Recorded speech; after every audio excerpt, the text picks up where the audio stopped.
Hey, how are you? Yeah, I look, with uh, pink. we're completely matching today. Well, not completely, but pink. How are So you? it's a pink days. Yes. How are you? I'm really good, really, really well, darling, and it's really nice to be in contact with you. You know, you've been amazing. Contributor to my Facebook posts. Yeah, your Facebook posts are great. When I saw you, Alpa, when I first saw you on, I think it was Charlie Ward's. Was it Charlie Ward you did first or Charlie Freak? Charlie Charlie, Ward. yeah. Yeah, and myself and my friend, she's a Greek girl, and she called me up and she said, "Did you watch it? It was brilliant, wasn't she great?" And I said, to be honest, I thought you were fantastic, but it was your subsequent interviews that I thought, wow, now she's coming into her own. And this is one person I'd like to sit down, have a conversation with. And I'm telling you, I can think of 100 topics that I could literally just talk to you about. Oh, So it's really good. I'm really, the first thing that kind of jumped out at me is you don't look like the usual Trump supporter. That's what jumped out at me. I thought, hang on, this is an Indian girl. And straight away, I can obviously relate. I can relate to that because I have some Indian heritage. And we grew up, family holidays were in near Goa. So it was beautiful. The other side of me is the Arab heritage. I can't relate to it that much, but the Indian side, yes. And I straight away, all these questions like, how is it being taken on? yeah, Culturally, I'm sure she's getting a lot of flack from people around her. yeah, yeah, yeah. I mean, first of all, thank you, Aisha. I mean, the introspection that you've had there is cool because being a Trump supporter, did that happen? Have I been a Trump supporter for years? No. I have written on many of my posts, I didn't just wake up one morning and decide that, hey, I'm going to be a Trump supporter today. It actually happened very quickly, and it happened, and as you would know, watching my podcast with Charlie Ward, Charlie Freak, I've always emphasized and reiterated that my journey literally started because of all the information that I heard about the children, with what happened with the children. Look, even when I speak about it, my throat goes funny, It does right? feel a bit uncomfortable. Yeah, every single time something happens to me, Aisha, and I start feeling like I want to burst into tears, or I feel angry, I feel disappointed in humanity sometimes. Yeah, well, a lot of the times. And when I connected all the dots, I was like, he's a good guy. Now, I'll be honest, did I follow politics before like the way I do now? Never. I wasn't interested. I'm a little bit of a fairy, I like the mysticisms of life and, you know, gaze at the stars and have like in-depth conversations with people. And I'm doing my own thing, my own job, my own career. I'm in the corporate, but I work for myself. So I'm not really in the corporate, but I'm in financial services. So this huge disparity between my sort of spiritual side and then with what I do with my business, it's huge. But anyway, going back to Trump, I digress. I didn't sort of think, oh my God, I'm going to just support him to piss everybody off. There's a moral compass thing here. I think the guy's fantastic. We've all got him wrong. Well, I love him now, but everyone's got him wrong, those that don't like him. And they haven't taken the time, paid attention, and taken the time and made an effort to actually realize, well, why are there so many people now in support of him? It's simple. Friends who are stopping to talk with their friends or family members because of this one guy. What does that say to you about the connection within that relationship, first of all? Secondly, I'm fortunate that there's about 3 of my friends that are very supportive to me in what I'm doing now. They're like, Alpa, look, we don't really understand a lot of it, but we love you. And they love Trump as well. And there's literally 3 people. Yeah. Everyone else, they're a little bit oblivious and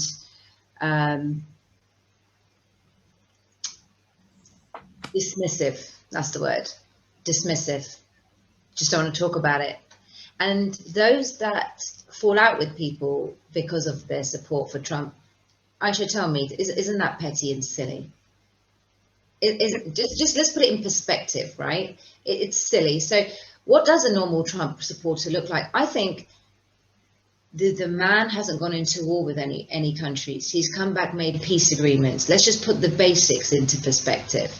Yeah, I'm not big on the intricacies of the legal stuff, but let's just put the stuff that he's done, the amount of money that he's spent on human trafficking to help on the other side.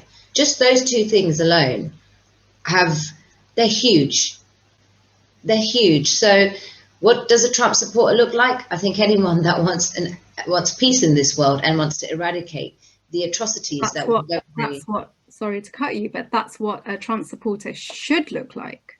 Yeah. Right? Somebody who just wants peace in the world. Yeah. But he's been vilified. He's been vilified in the press. And let's just take it back a few steps. Well, 21 days, you've heard of 21 days to form a habit and 90 days for it to stay. Yeah. Mm-hmm. So there's loads of books written on this, but it's just the way our psychological makeup works, right? So if you exercise a muscle, it'll get stronger. Same way with your brain, with your thinking, and you're just completely bombarded with something. He's this, he's that, he's this, he's that, he's this. After a while, Trump, you just mentioned the name. It's an instantaneous reaction. And I'll give you an example. I've said this in one of the interviews with Mark Atwood the other day, that a 6-year-old saying that I wish he dies because of when he got coronavirus and because he's a bit mean man. It's shocking, and it's really opened my eyes to people's mindsets these last 6 months, especially. 100%. No, 100%. I mean, like yourself, I didn't really care for politics before at all. But we've all been pushed into, we've all been forced into this place where we've had to understand what politics actually is. And when I think about Trump, I think to myself, well, okay, I didn't really care for him. I never watched him live. I never watched any of his press briefings. I never saw any of his interviews. But what would happen, and I think you would be able to understand this, but what would happen is that they subliminally put things on your feed. Yeah. So all these little CNN articles would come up and they'd be showing him in a very unsavory pose, unsavory clip. I mean, like yesterday, I got something on my Facebook feed and it said Greenpeace are now fighting against Trump because he wants to flood, Greenpeace. He wants to flood Europe with chlorinated chicken. And I'm going, really? Before this, I thought, you know what, Greenpeace, I thought you guys were all about, saving whales. Since when have you sort of got involved in, trying to dictate or trying to program us or influence us in how we should be thinking? Don't you think he's got better things to be doing than trying to make us Europeans eat chlorinated chicken?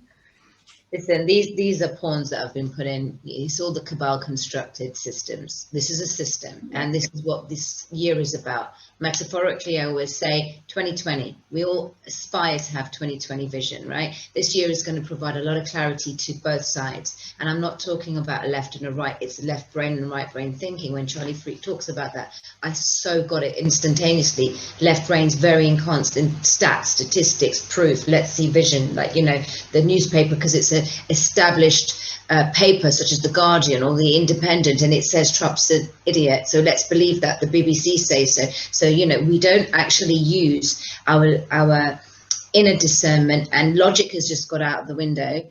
And now it's that pseudo-intelligent, well, I'm right because I come from the echelons of these academic institutions, and that makes me far superior than you woohoo people that use all your spirituality crap. So you lot don't matter. But the Greenpeaces, the Save the Children, the Oxfam, what did we begin to learn about these so-called credible charities? I mean, I feel very passionate about this, right? Because it actually hurt. It hurt to a point where I hurt for humanity, that you guys, that we all are so deceived, and people who are well-meaning, well-meaning people that trust the government, that trust the medical fraternities, that trust the academic establishment. We've all been deceived at such a shocking level, and people don't understand that. I have friends in the financial service industries and that work in investment banking that don't even realize the Federal Reserve banking system is being taken down. I never really aligned with the career path that I took, but like an Indian, I just followed that, you know, just because I just fell into it, right? After leaving university, which I never really enjoyed so much. You know, I'm a creative. I like the creative industry, and I would have loved to have gone into writing and all sorts. But look, I done that for 10 years. And when I spoke to a few of my friends who are really high up there, they had no idea because they're so ingrained in the system. So, you know, I feel sorry for people that they actually don't know, and it's a comfort thing. It's a conditioning. You're trying to tell them that actually, hang on a minute, everything that I have known to be true is a lie. This whole coronavirus, they're like, oh my God, this is a virus. We must stay indoors. We must listen to the government. How easy was it? How easy, Aisha, was it to get everyone just like, stay indoors? Unbelievable. Yeah, it's government language. 2 meters distance, social distancing, 2 meters apart indoors, wash your hands, stay clean, stay safe. Oh my God, I don't want to hear those words ever again in my life. No. It was programming us. What was that doing? It was programming us. So, yes, going back to your first question, like, I don't know, like a Trump supporter, I think once I realized that this is actually nothing about Trump. This is a battle of good over evil, and there's a moral compass here. So I've taken the time to ascertain that here we go. Here we have a man who's actually vilified by the media. Well, look, who owns the media? Let's just do 1 + 1 = 2. Who owns the media? The 6 companies, the 6 corporations, right? If you view this whole thing as an organization, the whole world as an organization, and understand actually everything falls into place. So someone asked me today, JCK said to me, she goes, you know, I can't believe your awakening has been so quick. I've been on my inner journey, as I've said in many of the videos I've done, that my awakening's actually been like for 10 years. I've been on the spiritual path quite intensely within my own facets. You know, I'm a very inquisitive person, and I've just felt drawn to, you know, astrology and spirituality and all things connected with that. So there were so many things that were happening to me over these 10 years. And then by the time we got to this point, it was like, everything makes sense really quickly. So. Amazing. No, like you, I think it was when I started to look into really, I mean, I always thought it was a scam anyway. I've always been very much kind of, okay, there's something not right about this. There's something up. But it was when I actually watched Fall of the Cabal, literally the penny drop for me. And I watched that quite early on in March, like yourself, in March, right? Yeah. And that was it. And I thought to myself, okay, so all of a sudden you're somebody in the community who people look to you as somebody who has led projects or led community projects. You're looked upon as, you know, if people generally need guidance or advice, they will come to you. So what do you do, Aisha? Do you actually just lose all credibility now and come out as a Trump supporter, or start to kind of act like a conspiracy theorist, or voice things which people would consider as a conspiracy theory? And to be honest with you, Alpa, like yourself, because I listened to your discussion with Mark Atwood twice, because I really loved it. And when I started to understand what's going on, I couldn't process it. And like yourself, I completely crashed. I had to kind of just, my kids were for about a week. I was just like, just fix your own food, please, eggs and toast or whatever, you know. I just went to bed. I just wanted to kind of rest and process what was going on. And then slowly, I started to think to myself, well, there's a reason. There's a reason you've kind of understood this the way you have. And it's time to speak your truth. It's not just time to play it safe, but as culturally, coming from the Indian side now, we're taught to think, you know, I don't think as a culture we handle shame, guilt very well. We're always kind of worried about the fear of judgment, right? That's very ingrained in our culture. And it was a case of, okay, so you need to work on your fear of being heard, being seen. And it's not just, I mean, it's easy to say something politically correct, right? It's easy to talk about, I don't know, alternative health, because generally more people are open to it. But when you want to start talking about controversial subjects, that's when you have to kind of go, it's time now to work on that fear, overcome that fear, the fear of being seen, the fear of being heard. That's why I was quite impressed that, you know, you'd come out and you openly spoke about, you know, everything. And I was like, wow, no, this is what we need. I'm incredibly sensitive to energies, and over the last 3-4 years, I've battled with a condition called fibromyalgia, which I don't really speak about, which affects my cognitive function, and I feel a lot of chronic fatigue. But I also believe it's a spiritual consequence.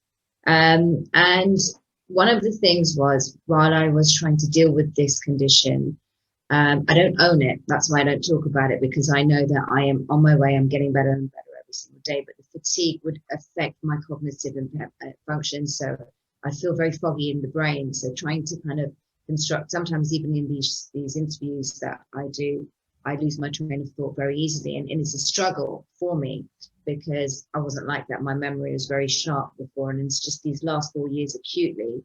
It's not so bad, but sometimes it happens. However, in spite of that, this is where I never actually do much, have much activity on Facebook. In fact, I was hardly ever on it. So I've shocked people that I've just been silent. Like one of my friends said, because you're like the silent lion in the background. And when it came time to war, you did. Guess what? That's exactly what I did. I used to use Instagram, and now I can't, because my old account got taken. It got just completely wrecked. So yeah, I mean, that now I just feel, whoa, you know, I'm one of the chosen ones. Yay. Amazing. Sorry, we've lost you for a second. Sorry, we okay. You lost for a second, but anyway, you're back. Yeah, no, fantastic. So I didn't go much on Facebook and all that. It's a platform, and this is a great thing about social media. There's the pros and there's the cons. But what's been happening over these 10 years with the growth of social media from a mental perspective, right? We'll talk about that in a second. When I made the decision to come out and talk about it, it was like, oh, will I be able to handle it? Will I, everyone hates him. And like, just within my own friends, one of my friends, right at the start, I actually mentioned, hey, you know, this whole thing with coronavirus. And at this point, I wasn't even openly like a Trump. Trump was kind of simmering in the background, but I was more connected to the whole immune system. Yeah, like, you know, having a healthy immune system. And I said to a friend, hey, this is a guy called Dr. Shiva. And I said, he's brilliant. He talks a lot of sense, you know, coming from India. His story was amazing. Have you heard of him, Dr. Shiva Adurai? Yeah. Yeah, he's great. I mean, like, there's some of the stuff that he says is really out there, but overall, the message of what he's always saying is that your immune system, you know, truth, freedom, and health. Truth, freedom, and health. Just know your immune system. It's very simple. You know, look after your health. So I mentioned this to a friend. He goes, oh my God. Don't be stupid. Don't even listen to that. And I went, why? He goes, oh, you're an idiot. You're an idiot. Don't even listen to that. He's a Trump supporter. Wow. That literally, I felt like I had a ton of bricks come down. I mean, I said, sorry. He goes, you know, and I'm like, but he's making sense, right? Like, you know, he's saying that look after your health. This is right at the start. He's a Trump supporter. You're an idiot. Don't say anything. And I'm like, wow, that's very telling where people's mindsets are. Yeah, because if there's even an association to Trump, right? So think about that in its entirety, Aisha. Just let's put that in perspective. So now here I am talking about Trump openly. Can you imagine how many people probably hate me within the Asian community? Why do the Asian community hate him? I don't think they do. A lot of people are scared to come out openly and say that, yeah, actually, we agree with what he does, and we actually are silent, like, supporters of him, because of the shame, what we were talking about, because of the association. Yeah. So what do we do within the Asian community a lot? There is a lot of it still exists. Shame, guilt, association, labels, right? Judgment. Exactly. What will people say? Log kya kahenge? Log kya kahenge? लोगों को क्या? Yeah, but that's right. So I had to kind of step up to that because I'm actually inherently quite a shy person. No one would believe that, but I thought, what do I want to do all this whilst on like YouTube and stuff? But hang on a minute, I've just lost a family member, right, to this rubbish that. I'm not saying the virus wasn't there, and it isn't there. Yeah, I know it's been cooked up and whatever, all these conspiracy theories and versions that people have. But yes, there is a virus, but is it so deadly that people are just dying now? And we have had to close the whole economy for it? No, but there's a reason why it's happened, and we talk about this on many of the shows that I've done. But what I don't appreciate is the this negativity that people have towards others, and if they support Trump, that's just so like, what is that about? Okay, like, let's agree to disagree, but why is there such a huge, like, it's like this here and here, so that's disappointing. And I have so many people writing to me saying, Alpa, how do you cope, how do you do this? Well, you know what, I don't actually care. I care more about the truth and justice. I care about that because eventually what people are going to say when it does come out, a lot of people will hang their heads in shame with some of the idiotic things that they've done. Absolutely. And half the people, I doubt they even know 10% of the stuff he's been doing. The good stuff, the really good stuff. But even 10%, they don't even know it's not 0.1%. Yeah. Yeah, they just, it's the usual. Obviously, being Muslim, you've got different challenges. I've got different challenges. I mean, the cultural thing is one thing, but coming from a very diverse Muslim community in East London, I mean, right now, I'll tell you, you've got my Muslim friends specifically, they're made up of Jamaicans, Nigerians, Ghanaians, Greek, Italians, French, you name it. And so they're obviously also bringing in their cultural, whatever cultural things they bring into it, they're thinking. So it's a big mixing pot. But when you come onto the aspect of, okay, so everyone's going to agree on why we as Muslims should hate Trump, falls down to the same thing. But he's done this and he's done that, and he hasn't stopped the wars here, and he's continued bombing here. And I think to myself, ignorance. Yeah. It's why is that? It's because of the clutches and the media manipulation that they're subliminally programmed to. Even my somebody I know didn't realize I had to make them aware of all the things that he was doing, because he said, look, you're saying all of this, but this is what we're hearing. And let's take Yemen, for example, and the war in Syria. Trump hasn't bombed anywhere since he's been a president. Yeah. Now, I don't want to go into this whole war-torn conversation, but there's a lot of animosity towards him amongst the Muslims, because they feel that he is anti-Muslim and immigration. Yeah. And I have a friend who's an immigration barrister. They cannot, and she's Muslim too, they can't stand Trump because it just goes against the grain. It's this, I think, a sense of, and I mean this respectfully, there's a subliminal ego issue here. Yeah, that actually all the things that he's done, he's not politically correct, so that pisses people off. Oops, sorry, that does piss people off, right? It does. He's not a politician though; he's a businessman. Yeah, he doesn't, and we hear that time and time again. But yeah, he doesn't say things with the pretentious decorum that our eyes have been used to seeing over the years by deceptive politicians who have unfulfilled so many promises, and we just continued and continued. We know how much did we all love Obama? What a great actor. And little do people know what he's truly like, and where he's from, and what his background is. Yeah. Right. And why pretend he's Muslim? Yeah. And Barry Soretto, as we know him to be. Yes. You made it to one of the most, you were a world leader of one of the most powerful countries in the world, and you lied. And we all thought that you came from a good Christian background, and the deception about Michael Levon Robinson, right? And people find this really, they find Alpa's just a cow. She can't believe she's vilifying Michelle Obama. No, I'm not. I loved her too. Thought she was great. Thought she had a nice bouncy character. Because I thought she was I thought that they were what they were. Yeah. So I felt quite deceived and can you imagine when people really do find out? Yeah, they're going to have the trials. But let's move all of that aside. It's that with Trump, he doesn't say things the way that we're used to hearing and saying, in a manner which we are like conditioned to accept, because that's what we've been conditioned. The P's and Q's and the decorum of the political fraternities. And this is how one must speak and present themselves in a public arena. I get that. There has to be a certain decorum and class and all of that. But look, the beauty of these kind of channels, it goes completely in a different way from mainstream media and how interviews are done and conducted. They're done very properly, and everything's very groomed.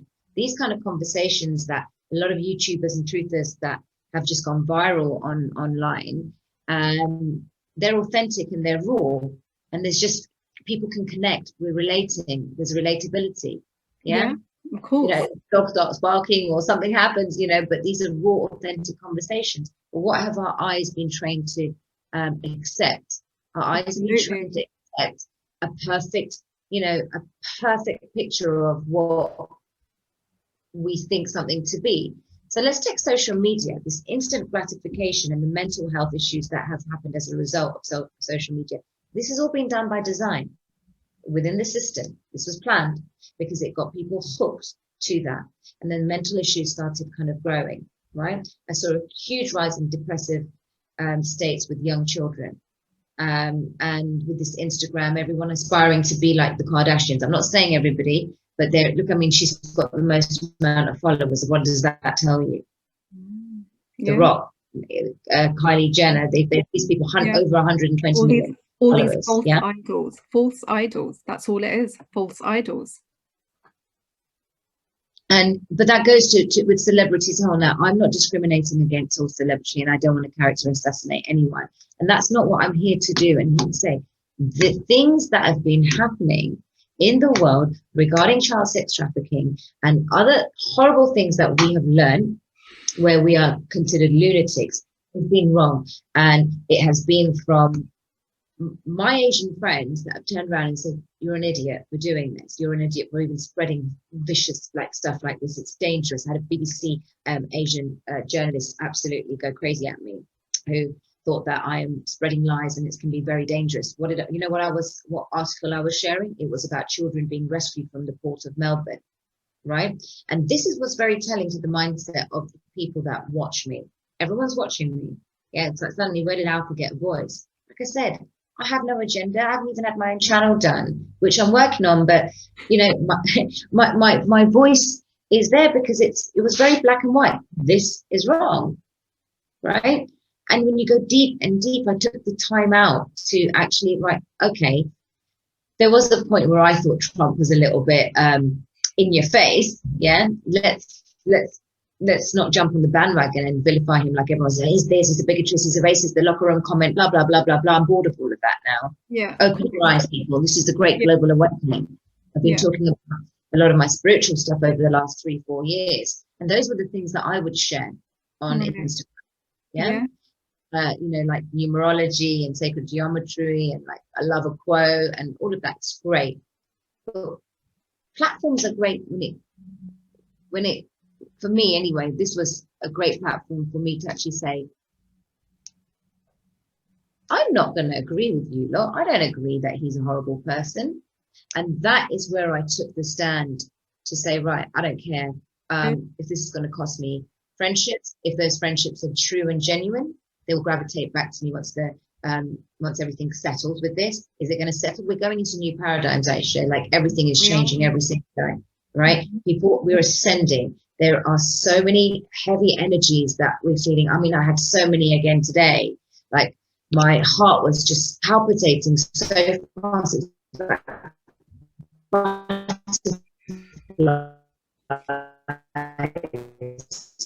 Lost you again. Lost you again, Alpa. 1 second. Sorry, say that bit again. Today your heart was palpitating. Yeah, no, I was just saying my heart was palpitating so much, but in a very positive way. Good. Like I just felt really, really positive. And good. If you saw when you watched the video, did you see the blue light? That was lovely, wasn't it? I mean, it was weird. It was a bit kind of like, that's a bit weird. And then it was just like, oh, that's really pretty. But yeah, I did see it. It was an orb. And I work with a lot of energies, but I was speaking to a lovely friend that day. And I was talking to her about some of the difficulties that I have when I do these Zoom conversations, because I said, I have so much to say. Sometimes I get zapped with my energy. So I have to kind of learn to decipher where I put my energy. And sometimes I have this, like I say, I lose my train of thought. And it's like, oh, I really, really want to be like going out there more. You know, I should have done more, like had my own channel, said more videos and stuff. But it's just this whole sort of up and down with my health sometimes. And she said to me, I'm going to be sending you blue healing lights for this to help with your throat chakra, so that you can speak with, you know, and articulate yourself fluently and don't worry about a thing. And I was like, oh, yeah, whatever. I was fine afterwards. And then this whole like thing happened. It was just a confirmation that I'm blessed, one, and that divinity's with me all the time, and that have the faith, and that when you follow the path of truth, magic can happen. Absolutely. No, it's so lovely to hear you speak about that. And I'm really pleased that you know that you are finding a platform to be able to say things and speak your truth, because that's what we need. Just coming on to, I just wanted to bring you back to one thing. So how have your family been with all of this? Have they been okay? To be fair, like my family don't really pay attention to all of this. Right. I'm quite lucky. My mum's lovely. She's like, she just said to me, look, Alpa, I don't really understand much of this, but we used to have a little bit of a friction when I would just say, look, stop following the statistics and stop watching the news, as with my dad. And he just like, oh my God, look, I've seen in India and here and there, the numbers and whatever, because he just watches the news all day. So he's programmed so much that it was really, really sad to see. But what do they think? What do they say? They know I'm doing, but they just don't watch it. They don't really pay attention. But my mum is on side with me. I think with our parents' generation, just stopped, like just not sleep, but they're just kind of disconnected. Right. Completely. It's very hard with that generation, isn't it? Because they have been brought up in a certain way, and for many of us, our parents or grandparents' generation, they were the generation that came over, so they migrated over, so they brought a lot of their cultural you know, aspects here, so they had to kind of, you know, find their footing. So then we came along, the next generation, and we're kind of the generation that is neither here or there, because we've got to hold on to our cultural values, and we've also got to kind of balance it in such a way that we take on the social values of the place we live in. And when I think of my children, it's become even more than you're a mum. You know, like just come out of college. Oh, I wish. You know, with my children, it's even more diluted, because it, again, like you said in one of your conversations, you said it all starts with us. It starts with, the change starts from within us. You can't make a change and you can't impact your community or your society unless, of course, first you do the inner work, right?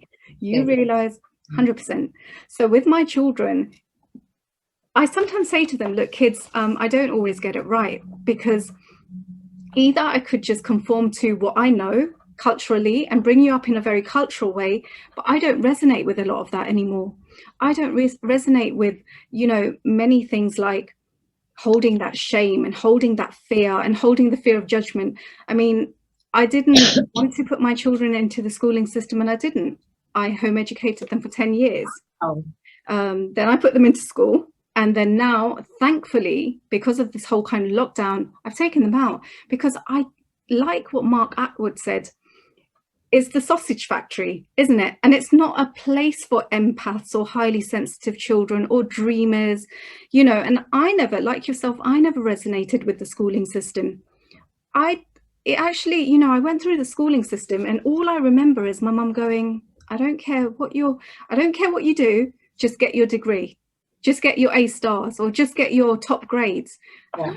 And I'd be sitting there and I'd really be struggling, not because I didn't have the intelligence, but you come out of it thinking, am I thick? Because I don't want to do this and I don't like it. So with my children, I could see that was happening, especially with my boy. He's very, very sensitive, picks up on people. They're people's people. These little people of mine, That's they're very lovely. much. It is lovely. Like my boy, he's a charmer, and he knows how to talk to anyone. And the same with my second daughter, not so much teenager. She's a bit more kind of, you know, I think she needs that structure. So she's still in school. And, you know, and I was noticing that they were being put down. Oh, you know, they're not really doing well because all they do is they're daydreaming or they're doing this. And I started to think, no, I can't do this. It's really kind of, it's dimming their light. So it didn't sit well with my mum. It didn't sit well probably with their dad's family, you know, because again, it's all about the high achievers. It's the usual things with us Asian, you know, the Asian side of us, which is the lawyers, the doctors, the account. Yeah.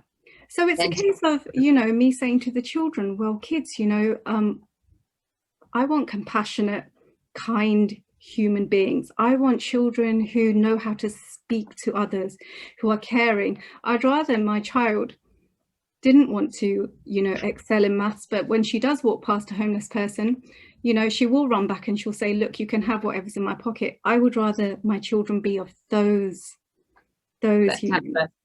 And 100%. And I thank you for saying that, because I love that. I love the story behind that, because so many people, Aisha, that you say, that will hear you say this, will resonate, and I resonate myself 100%, because let's look at all the things that we learn in school, like maths. I mean, where are we using some of these unless you're going into that field? Yeah, I think schools fail and the system fail on so many levels because they don't home into a child's skill sets. So you're going to get so many, but you're like the sausage factory, you're putting everyone in, expecting everyone to come out with the same results, but it doesn't actually distinguish between people's capabilities. So you're going to have that, like for myself, I had a focus problem. Now we know in all of this, you know, the vaccines, huge connection to ADHD, autism, and all sorts of autoimmune conditions, right? But this has been happening for generations and generations and generations. But within our parents and their parents' generation, they would be fobbed off as being Fargo, right? If they have a little bit of autism or say Asperger's, right? And it doesn't get identified. And okay, so this what's failed? The system's failed them. So when I was at school, and I said this on Mark's show, I was a bright child. I just wasn't. I just didn't pay attention. I had a lot of focus issues. So I did reasonably well. But it wasn't until when I was around about 12, 13, and I used to hang around with very exceptionally intelligent girls, and they were all a star, like you just said. And I just remember the goes down where the BC grade students are, because this is all for A stars and you shouldn't be sitting here, you don't belong here. And I remember the impact that had on me, because I was only about 11 or 12. And this is not saying this from a sub story point of view, but the teachers are actually there. They've got a responsibility for the psychological of how a child develops in them again. Did you lose me there? Because you froze. Yeah, a little bit. Go on. Say that again. So teachers have a responsibility. Yeah, teachers have a responsibility, don't they, to for the development of a child and their psychological makeup, because when they're in their care, the impact that they have, the shame that a child may go through if they are picked on because they've got something wrong, or like in my case, it was just that one incident, but it did have an impact on the way I kind of conditioned myself to and limit myself to be that, oh, okay, well, I shouldn't be sitting with the A grade students because I'm not worthy. And that ultimately is what gets ingrained as you are, moving up this ladder of academia. Yeah. So life teaches you, we don't realize that. And I've had to, we go through a whole host of life circumstances and we grow, you have one circumstance that teaches you and you grow.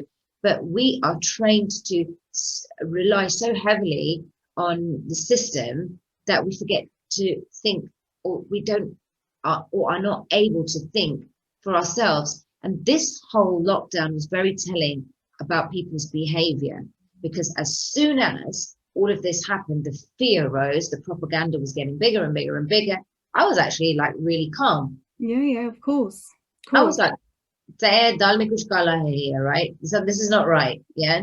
And this doesn't make sense. My inner antenna actually said that, right, this doesn't make sense. I'm not politically advanced to be able to say, oh, well, this is what's going on in America. But then within a few months of the lockdown, I'm like, holy crap, Trump's doing great. Oh my God, this is what's really happening. And everything encased in. So I mean, as soon as the lockdown happened, I had a conversation with my mum. I called her up and I said to her, and I know what my mum's like, and I'm sure a lot of people would be able to relate to this. My mum is that generation where they were targeted. That generation was targeted to view the person in the white coat as this kind of the expert, the savior. Any little issue, she'd be at the doctor's surgery. The amount of antibiotics and vaccines and everything that we had growing up, and I know what my mum's like. Every little thing, she'll be at the doctor's surgery, and it's all about, okay, let's put on the news now. Let's see what they're saying. No, we've got to, everybody quiet. We've got to watch the news. So I just called her up and I said, Mum, listen, just keep yourself healthy, keep yourself strong. Don't watch the news. And I tried, but I knew it was like a losing battle with my mum. I just know. So that was, sorry? She's programmed, sadly. So it was very, very, I've just had to let go. I've just had to accept it that, you know what, okay, no problem. My siblings on the other side, they're like, no, we just need to keep mum safe. Okay, no problem. So they don't really understand. They see my behavior as reckless, probably, as many do. I mean, they haven't said that to me. What are you doing? Yeah, exactly. But again, it's that generation who are programmed to believe that what the news tells you, what the doctors tells you, that goes. Yeah, and I feel really sad about that. I feel it's like, wow, when you, like, even my dad, I can actually pull him away and say, Dad, like, he calls Trump. He goes, Trump. Like in Gujarati, he's going, Trump, solid no chair, right? Like, meaning he's a very, like, what kind of man is he in his African Gujarati language? Solid. He's solid. Instead of solid, he's solid, right? And he's like, he's solid admi hai ye. And he's racism, he's very like he does like Trump, and he says, like, he's got guts, but then when he hears the news, the BBC, and with the coronavirus, he gets confused. So I have to show him all my stuff. I said, Dad, you're an intelligent man, you can good. understand this. You don't need to believe all of this. This is all what, like, with everything that he's gone through in his life. I said, this should make sense to you, right? This should make sense to you more than anything. So he comes and goes, but I do feel sorry for people like your mom, and I say this with the utmost respect, that how deeply are they programmed, to unhook that. But it's a good thing to plant the seed, to say, Mom, it's okay, it's like politics, let's just agree to disagree, although this is not about politics, this is a battle of good and evil. And this is why I try to sort of sway people onto the spiritual context of this. Right, you don't have to like Trump, that's fine, but don't turn around and say to me that I'm spreading and this could be dangerous for the people that are actually doing stuff, the charities that are actually doing stuff with child sex trafficking, by you sharing your articles. That's what I have an issue with, where people are actually not even acknowledging these posts. Because it's like, what is a conspiracy theory? What is it? So, well, I'll pick something that you're really passionate about. Passionate about what? Passionate about children being trafficked and talking about it? Did I just wake up one day? It's not a belief system. It's a fact. It happens. Right? And I started getting a bit irritated with this. I'm like, okay, in the beginning, yeah, well, you're just passionate about it. It's something that you really want to do. No, guys, this is what's actually happening now, real time. It's the truth. Our world is changing. Everything that has happened to this date. Kobe Bryant's death. I had to watch the one that I did with Bishop Larry Gators. Did you watch that? No, not yet. Watch that. Can you send it to me? Yeah, blow your mind about the death of Kobe Bryant. Bishop Larry Gators. I'm going to have everything on my channel, Alpa Soni, very soon. But this was a powerful conversation. Bishop Larry Gators is phenomenal. He's a historian, and his facts and his knowledge is just phenomenal. Okay, I'm looking forward to watching that. That's phenomenal. That's probably that's really, really good. The one that I did with Charlie Fleet was great, but he gives us information in another context and relatable to Kobe Bryant's death. So, so I've just lost my train of thought. Yeah, so the whole connection to everything, and when we're talking about children's lives here and Save the Children, still people are not kind of coming out and saying, well, what's this about? What actually disappoints me is that they can make a comment about a statistic that you've got wrong. So I'll give you an example. When I started talking about how Black Lives Matter money that's raised goes towards the Democratic Party, I had someone, like a family member, pick me up on that to say, Alpa, you need to get your facts right. This is all nonsense. This is this, and you're going to be speaking about this publicly. So you need to be able to articulate yourself and form an argument. I said, I'm not arguing about anything. I've done enough research, but it's interesting that all my posts, 90% of my posts have been about the children, and this is what you're picking me up on. That's the issue. They can't get past the, the racism, the sexism, the anti-this, the list is endless. They can't see past any of those. They can't see it. They can't see the good that's happening. And I just think to myself, it's mind-blowing. It's actually mind-blowing. Pick the racism. Should we really be even in an evolved globe, in evolved societies, right? First of all, this whole thing with George Floyd, I've talked about it so much and the whole thing is boring now. But let's just take the subject of racism. I know that a lot of people that are close to me have the hump with me because I didn't support that whole movement. Because first of all, when we go on the spiritual side, the day it was there, it was a because of the blacks, that black square represented something devil-based, shaitan based, right? Whatever way, satanic. It was a satanic practice, satanic. So by everyone putting that black square when the Saturn squared, and I can't remember with which planet now, it was pivotal that's why they had everyone do that, to do Blackout Tuesday. Remember, social media is owned by the cabal. It was the same day. It was the same day that Hillary was in court, right? Allegedly. Allegedly. These are the sort of murmurs that were going out, but it was, that was one of the murmurs that was going out, and I even had that, and I even shared that, to which I got like, Alpa, what is this nonsense that you're spreading? Yeah, but isn't it interesting, the declassification of Trump saying of the emails right now?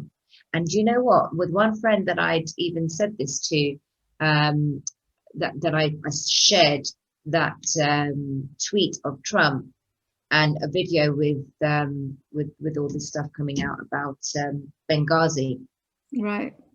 And the Osama bin Laden story. Yeah, I sent that across to him. One of the things I shared on my post, and like, this is what he was trying to say. Oh, this nonsense that you're spreading. So it actually confirmed what I was saying. He says, I'm not even going to look at it. Wow. Because I'm not even going to look at it, Alpa. Are any of our friends even listening to the nonsense? Like, no. But this was the conversation I had with somebody the other day. It was a Nigerian lady, a friend of mine, lovely lady, and she just said, I can't get past the fact that he did not denounce white supremacy during the debate. And I said, let's talk about it. And she said, no. She was like, sister, we can't talk about this. We can't talk about the racism. It's best you stay away from it. I said, no, we need to talk about it. Everyone's going on about this whole kind of like, he won't denounce it. He's a racist man. So I started thinking about this, right? And tell me what you think. I wonder if all of us, especially Indians, okay, the Indian side of me, are we all unintentionally, without wanting to be, without acknowledging it, do we all have the ability to be just a tiny bit racist? Of course we do. Of course. You hear it all the time. Yeah, I mean, it's the hypocrisy within the Asian community. Right, right. It's the hypocrisy. And this is where, right now, this is going to probably like get me not popular, but guess what? I'm not here for a popularity contest. Say it. Go on. Yeah? But the hypocrisy within the Asian communities, about this racism and everything, where the systemic racism, first of all, I don't think we in an evolved society, we shouldn't be having these conversations, because first of all, we had a black president. So, you know, how are we racist as a globe? Let's just put that into perspective. Yeah, I get it. I get the death of George Floyd caused a lot of uproar and about racism, and this is really wrong, and he's wrong. He died. It's wrong for anyone to die like that. We need to get proper trial. You know, he's a meth head, he was this head, he had 50 crimes, and he did all sorts of things, but let's just forget about that. But let's just make like little big memorials over him, because in the name of Black Lives Matter, great, let's do that. But the hypocrisy behind it, that okay, let's talk about the black children that got stolen to support for the child trafficking amongst the celebrities. Let's talk about the black slaves today under the Clinton administration. Yeah. We're being sold in Libya. Why is there not uproar? Where's the racism story gone in that? People are hypocrites. And I think I heard the majority of the children who were rescued in Australia, the majority were black. It breaks my heart. Those are the black. This is that, you know, and you're seeing immature things going around, floating around the air. If you don't support Black Lives Matter, you're complicit, or it makes you ignorant. Yeah. Really. So those kind of conversations were really making me feel disappointed in our people. Very. If you are putting all lives matter, that makes you an ignorant person, and then get off my Facebook, and all these kind of comments makes you complicit. And I'm like, wow, you're the very people that are watching my stories, and you're not even saying anything about children. I'm actually showing raw stuff. Yeah. I've never look, you know, I've never gone out there and been so passionate about like politics and Brexit and all these policies and what was going on with the government elections. I'd be like, man, you know. Yeah, exactly. I mean, I'd like to think that I'm of the generation now who are trying to take our focus away from skin color. I'd like to think so, and I try my best.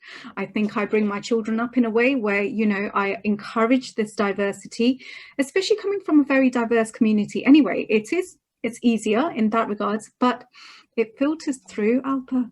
It really does. And sometimes, you know, my youngest, she's a 6-year-old, and she's incredibly mature, and she's very pretty. I'm going to say that anyway. I'm biased.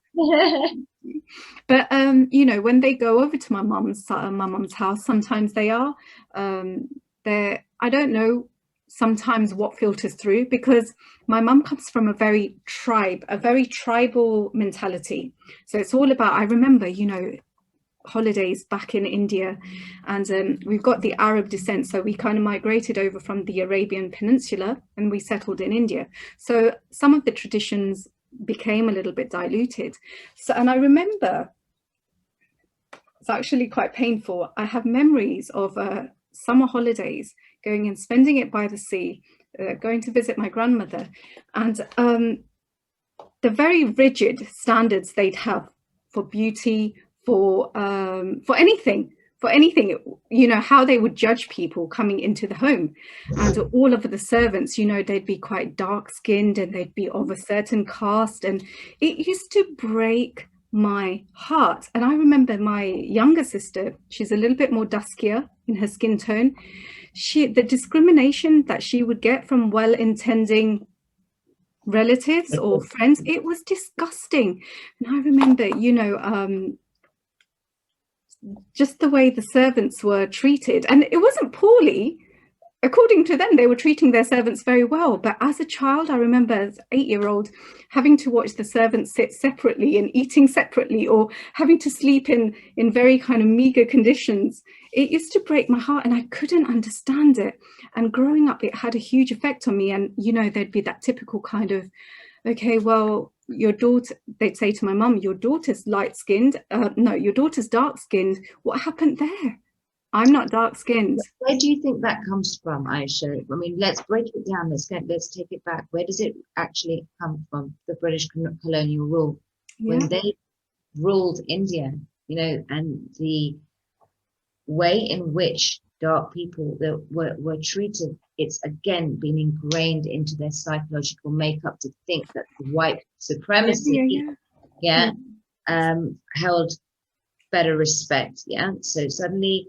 It's even like now, you go to India, they just want to be like the West. They want to be American, get to America, and they want to just they kind of denounce everything to do with, not all, they don't even realize they're doing it, but they've gone so far Western where that's they're what I mean. Losing their cultural values and sense of family. And yes, it's there, but it's just like, there's so much that's gone into marital affairs and drinking and there's whole partying, drug use, all of these things. It became very hedonistic in India when I was there. Now look what's coming out in news about all the actors and actresses and stuff. You know, in these last sort of 20 years and stuff, all of this has just grown and grown and grown. Low vibrational habits, right? Now, the stuff that we were saying about, you know, how our relatives view a slightly duskier person is. Where does this all stem from? So it goes back into their psyche. There were generations and generations and generations of deprivation, humiliation because of our skin color. And somewhere along the lines, it's become like, well, it's better to be fair. I got that. I'm the darkest in my family. And I got, oh, well, she's not very, and I'm the shortest as well. And there were comments growing up. So you do grow up with a complex. And what does that do? You know, you do this, you do that, you're tall. These are things where horrible it supports the system. And it goes back to now with our awakening that we know about the cabal with the deep state. This is how they have churned out the narratives, right? With the left and right, there is no left and right. They're the two sides of the same coin. It's there to keep humanity at a complete level of disruption, but balanced.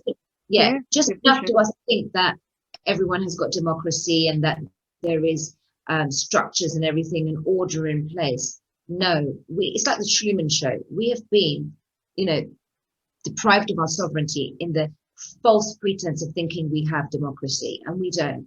Now, this going back, just finishing off the thing about the race card. And again, I'm not racist. I've got a lot of beautiful Black friends that I have.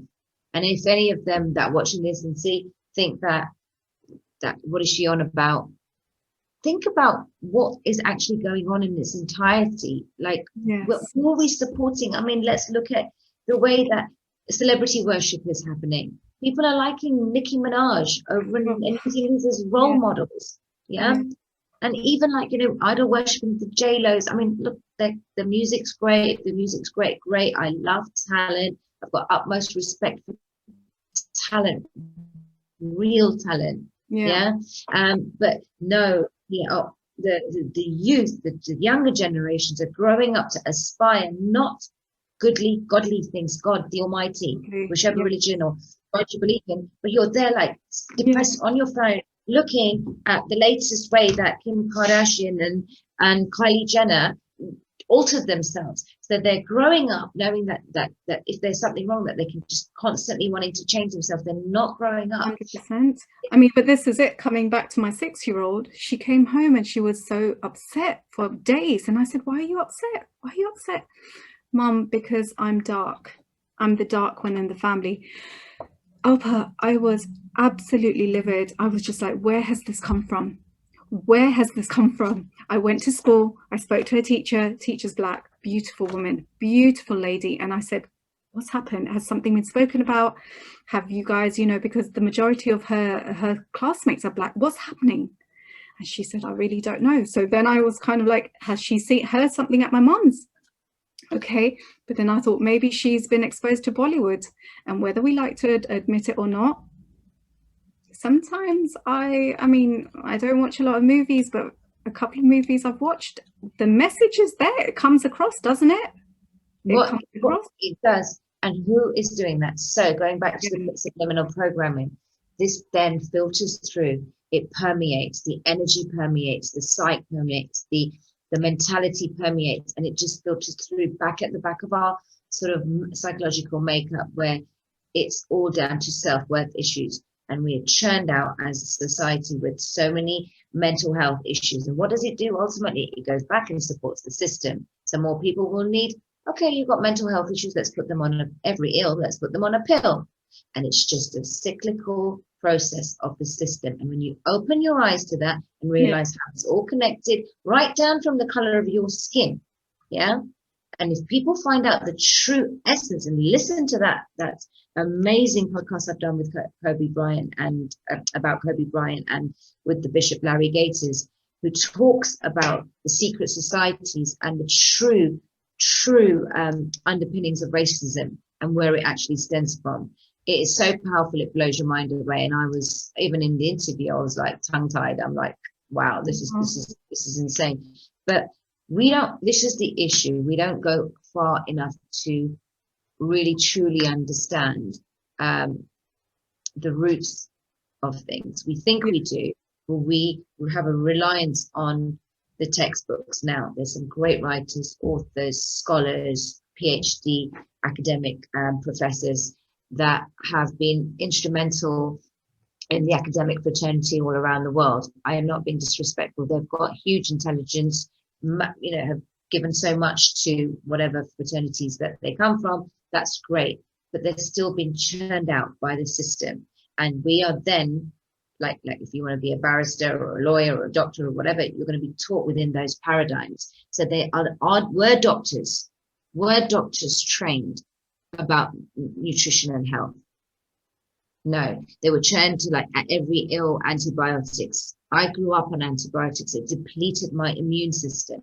Every time I was falling sick, my doctor gave me immune system after immune system after immune system. He told me afterwards, years down the line, they were incentivized by the pharmaceutical industry, right, to churn out and give out pills without actually getting to the root of what's wrong. I'm not saying medicine doesn't work. There's the correct medicine for things, you know, where for your diabetes and your thyroid.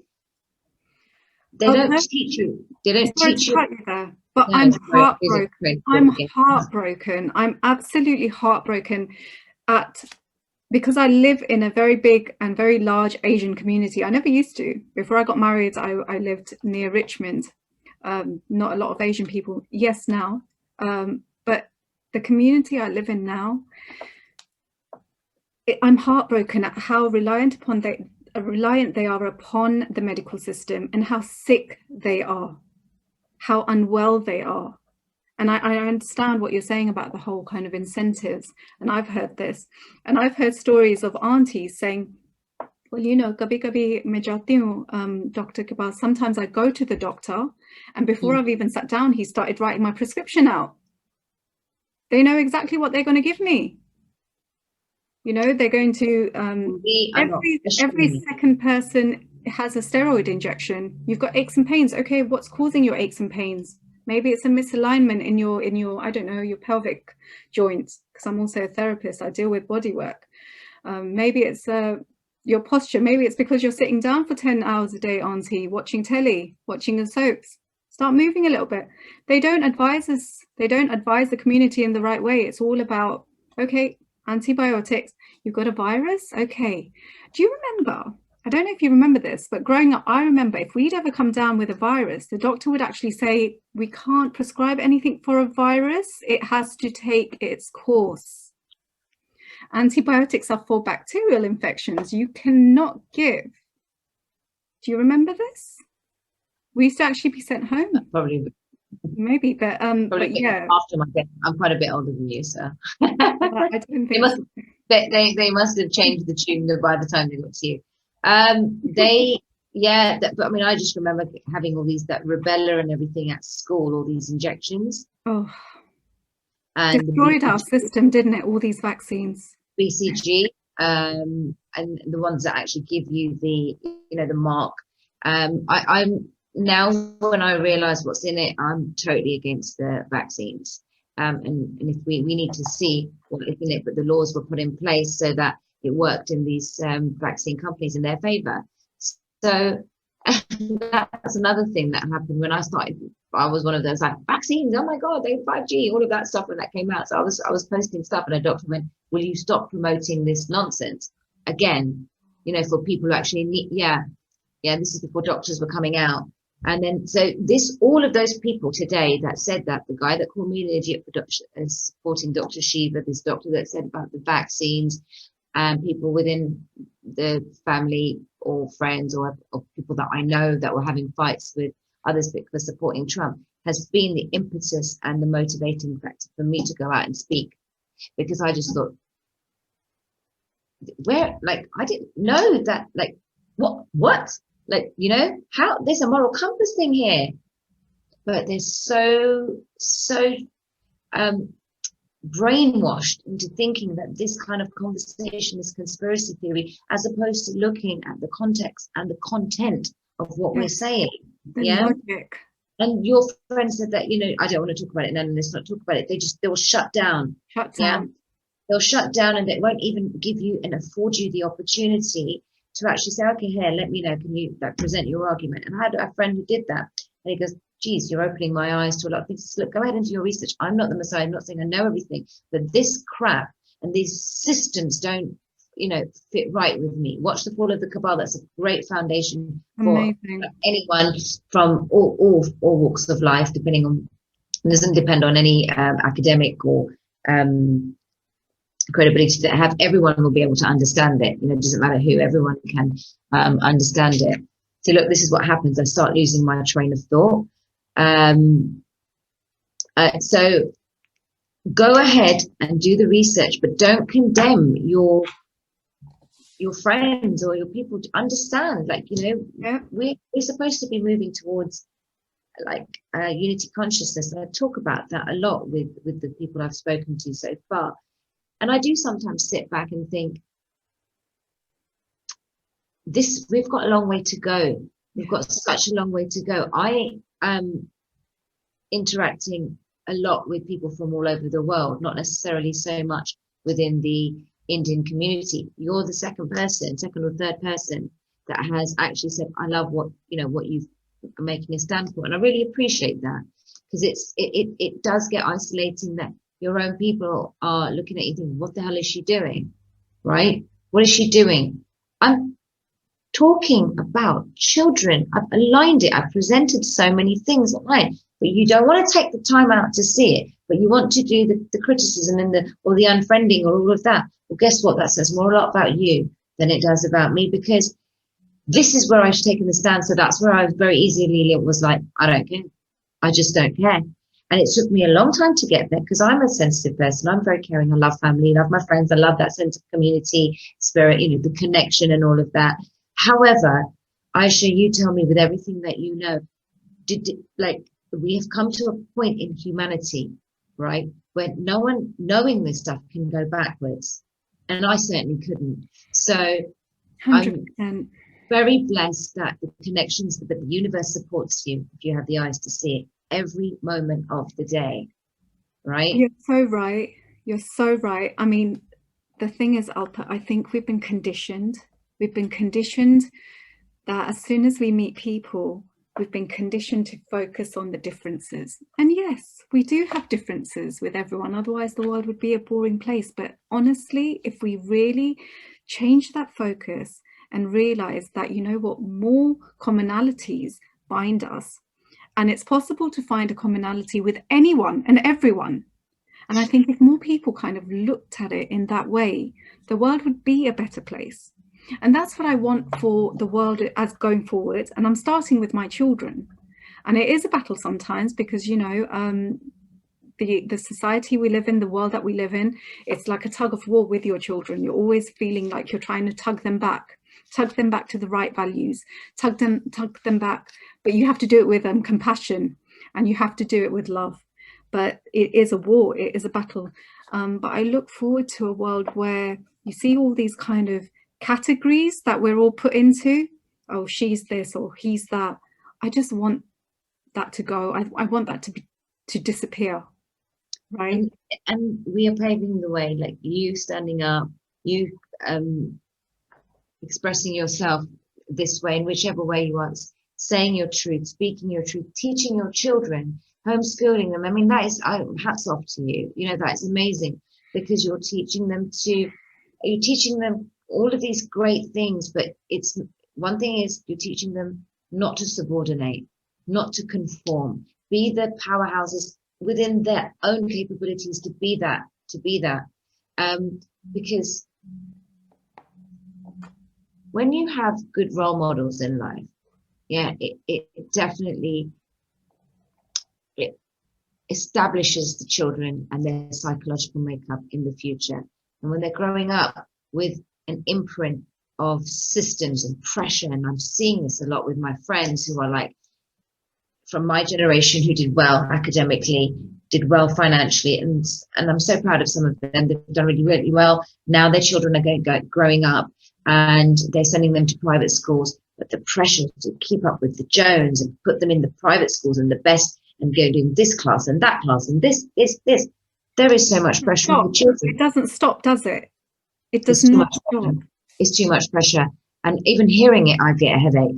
Right. I'm just like, okay, I have children of my own. I'm not here to judge anyone. And I never, ever want to judge anyone. I'm here, for me, I think my role you made a lovely comment on one of my posts that I'm really coming into my own. I had no agenda or any idea that I would be doing this. I just saw some of the stuff, and I remember at 3 o'clock in the morning, after I'd seen it before I'd gone to bed, and that wasn't a good thing. There was something with the children, and then I'd connected everything, and I couldn't sleep, and I cried, and I went on my knees, and I just went, dear God, you know, I don't know what I'm meant to do, but this has changed me forever as a person. And I went into my mum's room like a little girl. My mum lives with me here. And I cried, and she goes, but okay, what's wrong? And I just said, just pray to God that, I feel emotional now. I've never felt this emotional. It's about the children. And I said, sorry. I felt, sorry. I saw a really horrible video of a child, and I went into my mum's room that night, and I said, Mum, I can't believe that this exists on the planet. I'm so sorry. And I made a promise that night, and I'll never forget that day. And it was that day, Aisha, that made me sort of come out and say, I don't care if no one wants to talk to me. I don't get, this shouldn't be happening in the world. And then I went to these protests. You said you started to cry after you went over a certain place, and somebody said you were actually walking over one of the dumbs. Yeah. This like Laura Ward, beautiful woman who's doing that. I mean, hats off to her. She's like really out there. She's amazing. Yeah, she's amazing. Community, and forgive me, I get really emotional about this stuff. I've never publicly got emotional, but there's always the first. I think, yeah, I did. I got very emotional. It's not easy to watch, and this is where I also empathize with this cognitive dissonance to a certain degree. Yeah. There's empathy, not sympathy, where it is a lot to take in. It's too much. It's just too much to to go down that road, and this is where the battle is. But the quicker we wake up to it, knowing that there is a man that's actually spent these last 4 years to eradicate this on the planet, but we're just too busy fighting over masks and vilifying our neighbors because we're not 2 meters apart, or there's social distancing and 6 people or more are in the house. If we can't even get past that, yeah, we have a long way to go as humanity, right?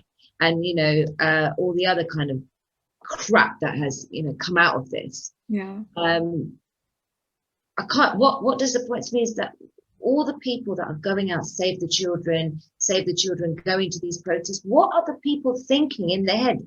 What children? I just want to know what they're thinking. Oh, it's just a conspiracy theory. Somebody sent while all this is going on, this person who actually rejected when I sent him the proof, and he said, oh, I'm not watching any of it. But he sent me somebody mocking this whole Illuminati and cabal by a samosa. And he goes, oh, look, this man is this guy from the bin somewhere going, look, this is the Illuminati and all killing children or something. Really?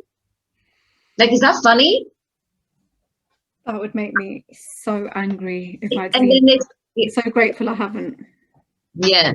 And, I commend you, Aisha, coming from the Muslim background, Muslim faith, where there is majority of my Muslim friends can't stand Trump.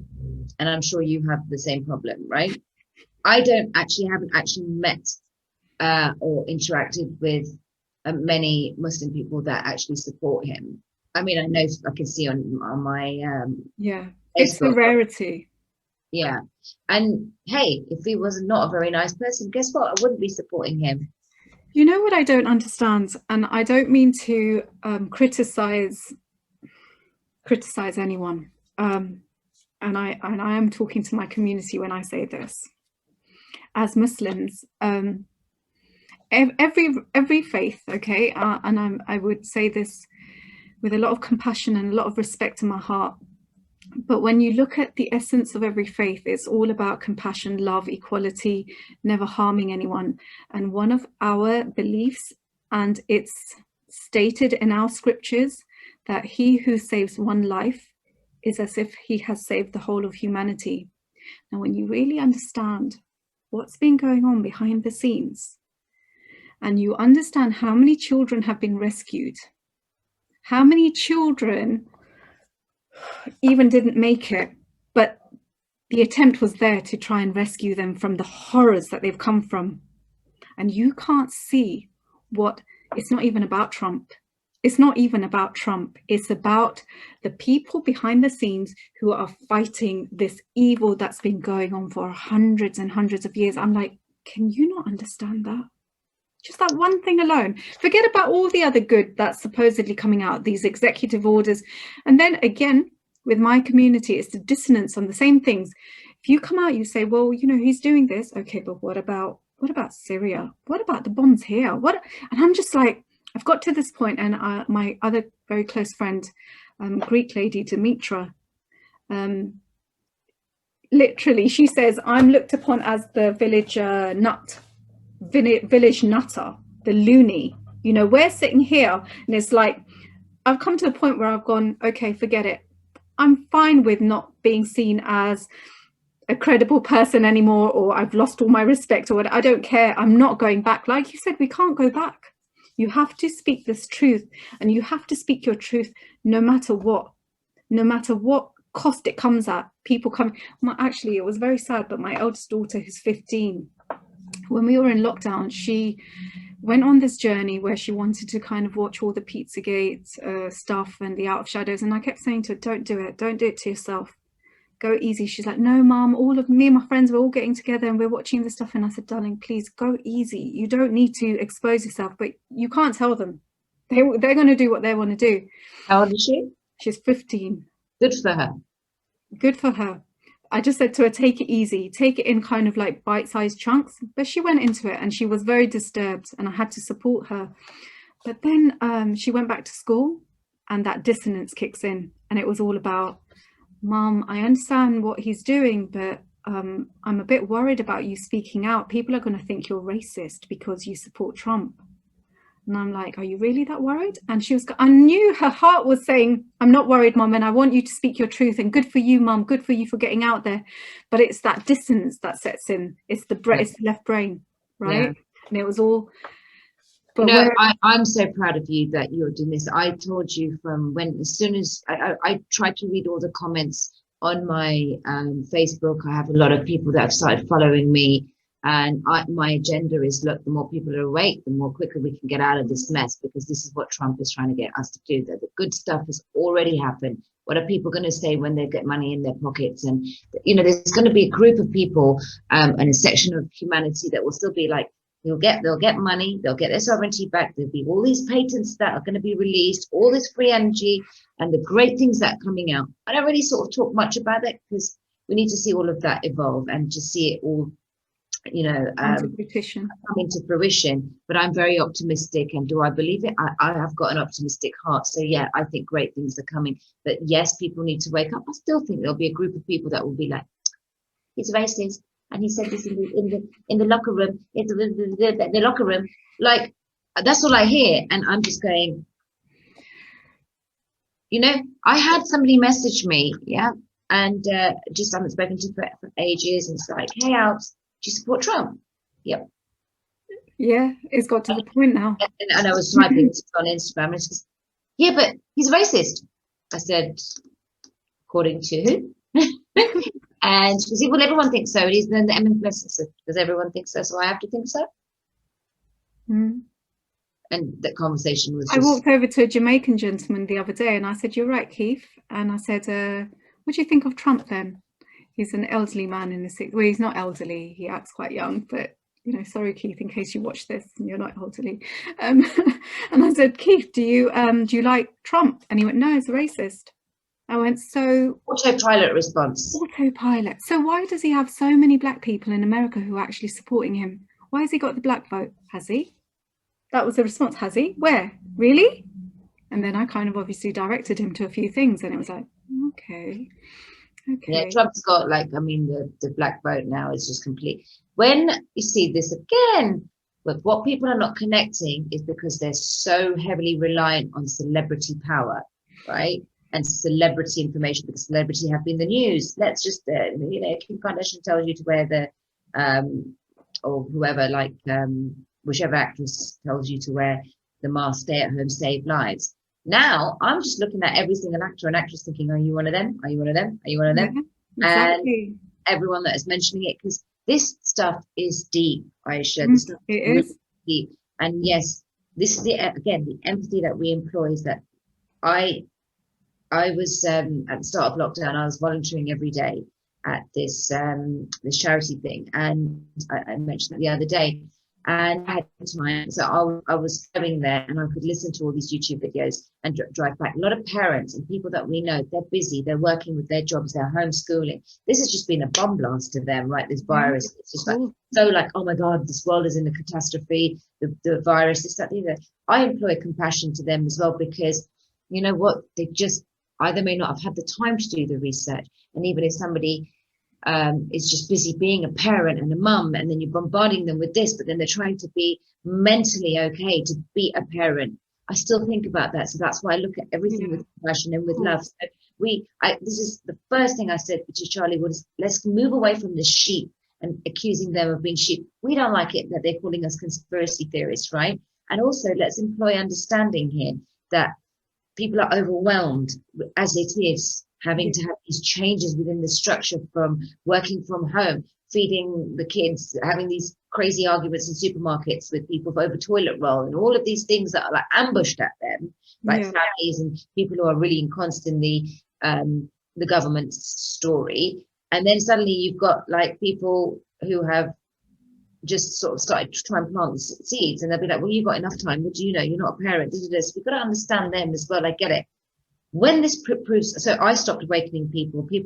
I can guarantee somewhere in everyone's heart that people will think something isn't right here, right? Yeah. So what we need to now do is, continue what we do by speaking our truth, but not with the hell-bent agenda, or hell-bent agenda of like, well, how dare you not say this to me, or I'm going to wake you up, but look at this, and be affected if they call us this, that, the other. It's fine. Yeah, this is moving into the right direction, I feel. Yeah, and if suddenly everything proves that what we're saying or what we're fighting out to be wrong. I'm humble enough to say I got it wrong. Yeah, but like I said, I've not been able to turn around, and I've been fighting for the children. So if people around you I share, or people that listen to me or that love me, but they've just decided not to be my friend or whatever, I mean, I'm so involved with my businesses that I'm working on, and when I have the spare time to try and keep up with the research and keep up with the movement, because it's a short window of time. It's a movement in history that when I look back, my niece and nephew, they look back, they'll know that they did something that was moving humanity to better shores, and that for me is like creating like a better future, doing whatever little I can for their future, to get them to all my friends' kids, even the friends that hate me at the moment, right? And think, yeah, good bun here, right? Whatever. It's for your kids, because I love their children. I love children. And like I said, I've never cried publicly before, because this whole thing does get overwhelming, and we have to trust ourselves. So I think, And it was something Mark Atwood said in a discussion with you, and I loved it. And I thought, oh, Mark, that's a good one, because I do the same.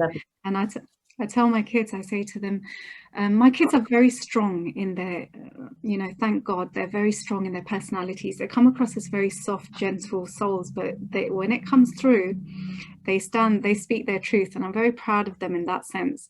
And he said, I tell my kids that, you're going to be living in a golden era. And I tell my kids this, and I tell them on a need to know, age specific way. I don't bombard them all with the truth all the time. I do tell them the truth, but it's how much of it you can let them into. And I say to them, you know what, I'm so pleased, because the minute I decided to find out the truth, there was a sense of comfort I found in it, because you drop the doom and gloom, you drop the kind of panic, you drop the fear, you kind of go, okay, well, it's about trusting God's plan now. This is it, it's God's plan. It's not Trump's plan, it's God's plan. All of his soldiers are coming through. They're all coming together from all over the world, and there's this plan, God's plan. And I say this to my kids, and I say, kids, you know what? I grew up in a system, and really a lot of our generation, we don't actually realize that we were enslaved on so many levels, our psyche, our everything, the way we've had to live. And I said, I'm so pleased to say that your generation is going to be the generation who are going to experience liberation in so many ways, and it'll be even better for your children. And I tell them this all the time. And my son, he's going to be 10, and he's very straight talking, very, very quiet. He'll only talk when he's not quiet, actually. He's changed a bit. But, he was at the park the other day, and he and my 12-year-old daughter, they were playing with some boys. And all of a sudden he said, well, you know what, Trump's a good guy. So my daughter looked at him and said, now's not the time. Not now. And he went, no, I don't care if they don't like me. Trump's the good guy. And she's texting me from the park going, Mum, this guy's getting me in trouble. And I'm like, it's okay. Just, all right, I'll talk to him. But you know what? I'm proud that you felt that, you know what? You didn't care at that moment. You wanted to speak your truth. And I said, you watch. 10 years from now, 20 years from now, there'll be books, there'll be movies about what we've actually lived through. And just right now, don't stress. They've never stressed about the Rona. Don't worry. They get worried a little bit because their dad, I've tried, to come from a place of compassion to kind of make him forwarded things like, maybe you want to watch this, maybe you want to. Nah, he's very much ingrained in that system. I can't do much. And they do worry for him. And sometimes my son will say, look, Dad, Trump's the good guy. And he'll be like, no, Trump's the bad guy. But I'm like, it's all right, kids. You'll be able to look back and you'll see what we've lived through.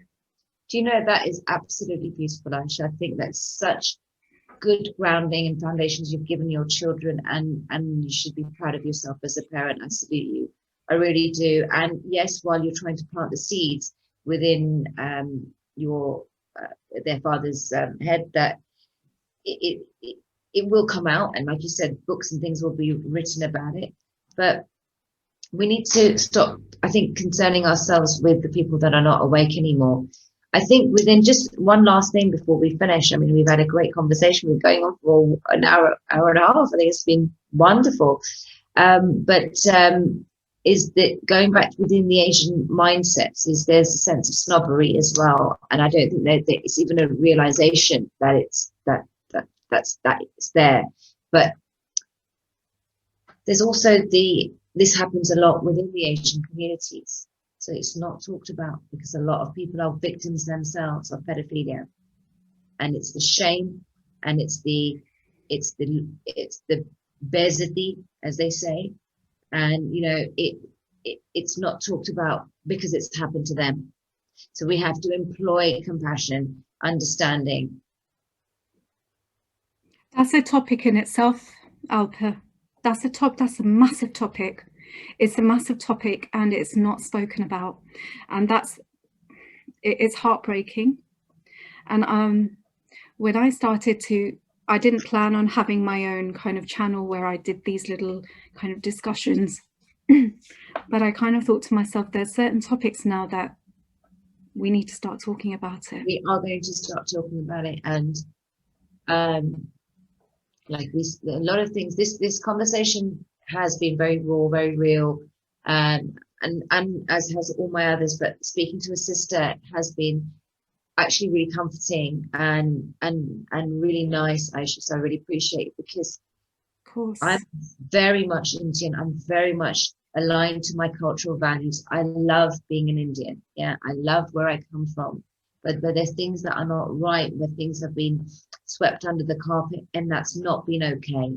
Yeah, we are taught that sweep under the carpet mentality because of this lokya kenge, prestige, labels, titles, affiliations with materialism. I've seen a lot of different chapters on this planet for my age, and I've experienced a lot of different obstacles growing up, and I have such a understanding of different situations that life can present to you, and I say that from strength and from courage and bravery, or however you want to perceive that, not as a victim mindset. And this is the thing that I wanted to mention about this victimhood, right? The victim mindset has to go with racism. The victim mindset has to go now.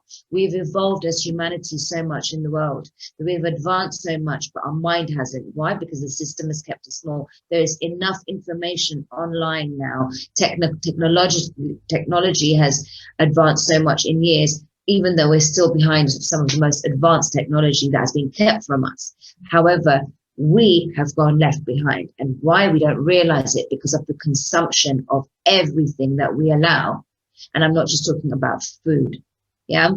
So we have to really go within. And I always finish every chat that I have is, everyone that's hearing, for you, my sister, you're so brave. And I have so much love and respect for you, for asking me to do this.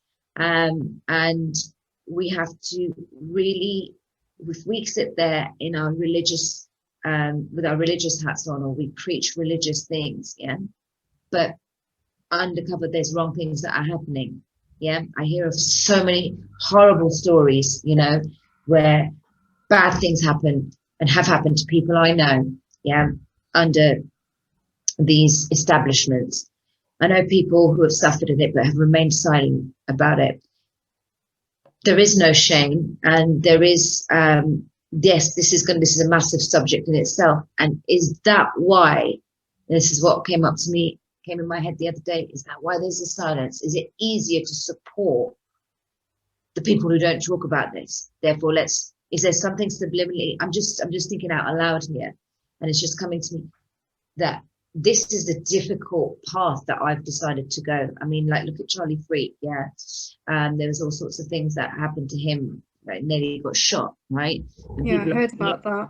Yeah, people are just generally worried. Khuda hai, there's God, right? God is there, God is great. Whatever's written is written for me. And in fact, people are like, aren't you worried about this? No, I feel this strongly about this, because when people release and purge the trauma-based mindset, and I repeat that, when people release and purge their wounds, right, and acknowledge them and own them.